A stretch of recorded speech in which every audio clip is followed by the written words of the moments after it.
అందరికీ నమస్కారం. Welcome to my channel. ఈ వీడియోలో ఏపీలో ఏర్పాటు కాబోయే కొత్త జిల్లాలు ఇవే.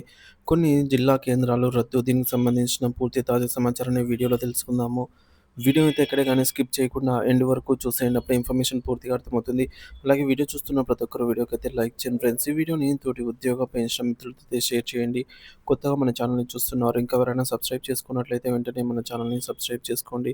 దీని ద్వారా నేను చేసే లేటెస్ట్ వీడియోస్ అన్నీ మీ వరకు రీచ్ అవుతాయి. ఇక ఆలస్యం చేయకుండా వివరాల్లోకైతే వెళ్ళిపోదాము. ఫ్రెండ్స్, ఇక విషయానికొచ్చినట్లయితే ఆంధ్రప్రదేశ్‌లో జిల్లాల పునర్విభజన అంశం మరోసారి తీవ్ర చర్చనీయాంశంగా మారింది.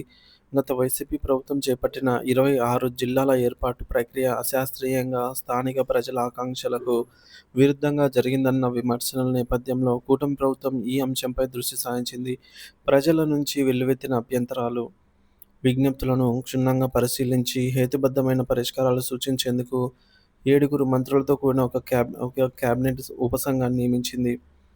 ప్రస్తుత స్వరూపము, కమిటీ ముందున్న సవాళ్లు. ప్రస్తుతం రాష్ట్రంలో 26 జిల్లాలు, 77 రెవెన్యూ డివిజన్లు, 685 మండలాలు, 13,324 గ్రామ పంచాయతీలు ఉన్నాయి. ఈ మొత్తం పరిపాలనా వ్యవస్థను సబ్ కమిటీ సమీక్షించి అవసరమైన మార్పులు, చేర్పులను ప్రభుత్వానికి సిఫార్సులు చేయనుంది. ఈ ప్రక్రియలో భౌగోళిక సామీప్యం, పరిపాలనా సౌలభ్యం, చారిత్రక, సాంస్కృతిక బంధాలు, ప్రజల అభిప్రాయాలను ప్రధానంగా పరిగణలోకి తీసుకోనుంది. కీలక ప్రతిపాదనలు, ప్రజల డిమాండ్లు. కేబినెట్ సబ్ కమిటీ ముందు అనేక కీలకమైన ప్రతిపాదనలు, బలమైన ప్రజా డిమాండ్లున్నాయి. వాటిలో ముఖ్యమైనవి అమరావతి ప్రత్యేక జిల్లా. రాజధాని అమరావతి వంటి ఒక ప్రత్యేక జిల్లాగా ప్రకటించే అవకాశం బలంగా కనిపిస్తోంది.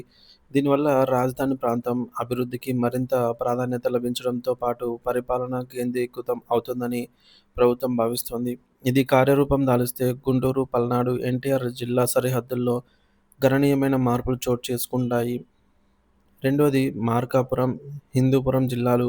పశ్చిమ ప్రకాశంలోని జిల్లాల చిరకాల ఆకాంక్ష అయినటువంటి మార్కాపురం కేంద్రంగా ఒక కొత్త జిల్లా ఏర్పాటు చేయాలనే డిమాండ్ తీవ్రంగా ఉంది. అదేవిధంగా ఉమ్మడి అనంతపురం జిల్లాలో హిందూపురం కేంద్రంగా మరో జిల్లా ఏర్పాటు చేయాలన్న డిమాండ్ను కూడా కూటమి పరిశీలించనుంది.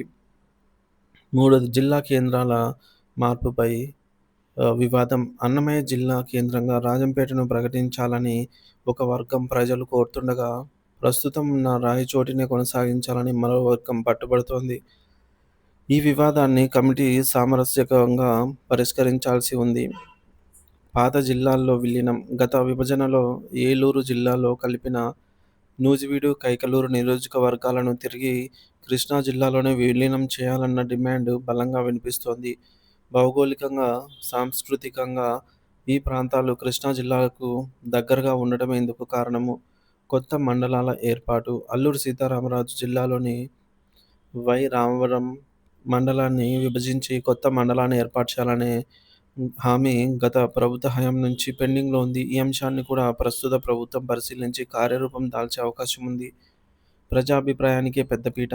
ఈ మొత్తం పునర్విభజన ప్రక్రియను శాస్త్రీయంగా, ప్రజాస్వామ్యబద్ధంగా చేపట్టాలని ప్రభుత్వం కృతనిశ్చయంతో ఉంది.